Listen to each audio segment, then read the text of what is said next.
다음은 어떤 질환의 경우에 아이한테 약을 쓰느냐에 대한 질문이 있을 수가 있습니다. 제가 진료실에서도 많이 듣는 질문이죠.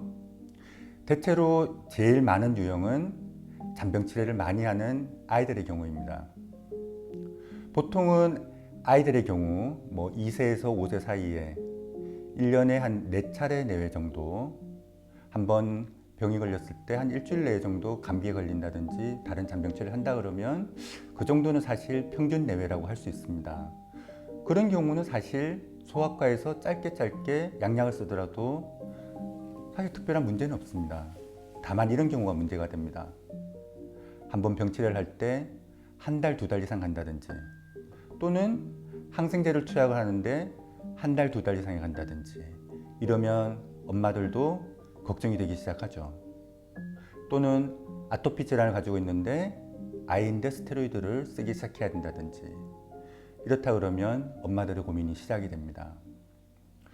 또 두 번째로 많은 유형은 그래도 성장의 수치가 적을 때, 다른 아이들에 비해서 적을 때 이런 경우는 사실은 또 크게 보면 두 가지로 나뉩니다. 첫 번째는 아이가 그렇게 작은 줄 모르는 경우가 있습니다. 어릴 때 생각보다 그렇게 키와 몸무게를 체크하지는 않거든요. 그래서 초등학교 입학할 무렵에 아이를 데리고 오는 경우가 좀 제법 많이 있고요.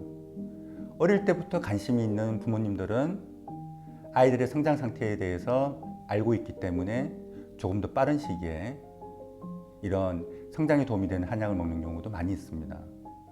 당연히 상식적으로 어릴 때부터 좀 더 적극적인 관심을 가지고 약을 쓰면 좋겠죠.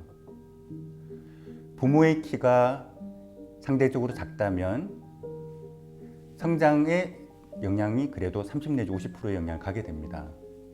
부모의 키가 작고 성장에 관심이 있다 그러면 좀 더 어릴 때부터 적극적으로 약을 쓰기를 권합니다. 그리고 또 아이들 중에 많은 경우가 밤에 잠을 잘 안 자고 놀라는 경우가 있습니다. 이 경우도 좀 더 구체적으로는 경중을 나눠야 되는데 아이가 잠을 잘 안 자고 그냥 좀 예민한 경우는 너무 심각하게 병의 상태로 보지는 않습니다.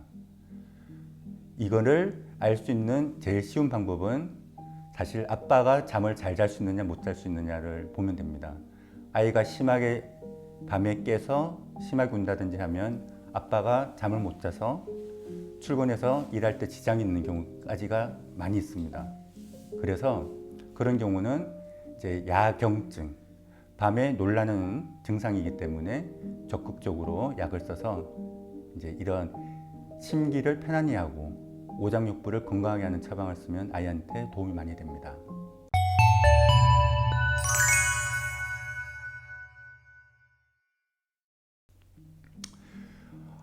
그리고 또 많은 이제 부류가 알러지 질환을 가지고 있는 경우가 많이 있습니다. 대표적으로는 비염, 그리고 아토피 이런 것들이 패턴이 좀 진행이 되면 천식, 그리고 조금 더 광범위하게 보면 장이 민감하고 늘 탈이 잘 나는 아이들까지 광범위하게 보면 알러지 범주에 넣을 수 있습니다. 이 이야기는 사실 길게 이야기할 수 있는 아주 폭이 넓은 분야이기 때문에 다음에 또 기회가 될 때 좀 더 자세히 설명을 드리도록 하겠습니다. 그리고 살구나무 아래에서 175페이지를 보면 귀룡탕에 대한 설명이 나와 있습니다.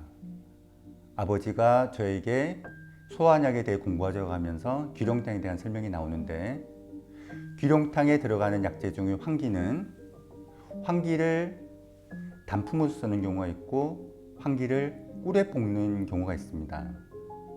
꿀에 볶는 경우는 1살 이전 아직까지 면역력이 충분히 발달하지 않은 경우는 이제 웬만하면 꿀에 볶는, 꼭 꿀에 볶지 않더라도 꿀을 함유한 음식을 먹는 것은 그렇게 권하지 않습니다. 아니, 권하지 않는 게 아니라 그렇게 하면 안 좋습니다. 그래서 꿀이라든지 이런 것들은 최소한 아이가 조금 더 크고 난 다음에 이제 먹는 것이 좋습니다.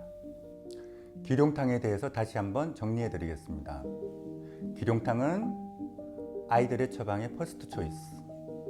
면역력이 떨어지고 성장 속도가 느리고 심신이 불안할 때 기룡탕을 베이스로 해서 여러 가지 방향으로 처방을 구사할 수 있습니다.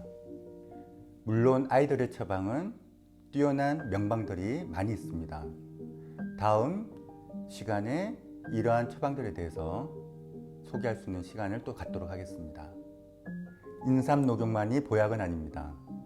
아이한테 맞는 보약이 최고의 보약입니다.